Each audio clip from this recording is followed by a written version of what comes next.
think I heard you correctly in accusing the Health Secretary of having lied. Did I hear that correctly? Yes. That's obviously a serious charge. Can you provide the committee with the evidence behind that assertion?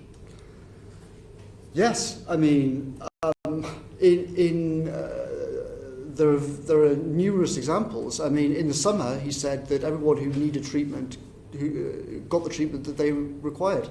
He knew that that was a lie, because he'd been briefed by the chief scientific advisor and the chief medical officer himself about the first peak, and we were told explicitly people did not get the treatment that they deserved. Many people were left to die in horrific circumstances. Is that the basis of your assertion? Are there other pieces? Of what, sorry? Is that the basis of your assertion, or are there other pieces of evidence that you base that charge on? Yes, I mean, in mid-April, just before the Prime Minister and I were diagnosed with having COVID ourselves, the Secretary of State for Health told us in the Cabinet room, everything is fine on PPE. We've got it all covered, etc., etc. When I came back, almost the first meeting I had in the Cabinet room was about the disaster over PPE and how we were actually completely sure that hospitals all over the country were running out.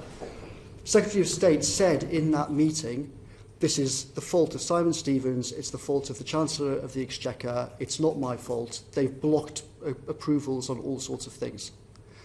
I said to the Cabinet Secretary, please investigate this and find out if it's true. The Cabinet Secretary came back to me and said, it's completely untrue. I have lost confidence in the Secretary of State's honesty in these meetings. The Cabinet Secretary said that? The Cabinet Secretary said that to me, and the Cabinet Secretary said that to the Prime Minister. Did you make a note of that at the time? Yes. Could you supply that to the committee? Yes. And to corroborate the accusation that you've made against the Health Secretary, you've given orally some what is in your mind when you make that charge. I'd be grateful if you'd write to the committee to set it out so that we can consider it. Obviously, that's a very serious thing to say.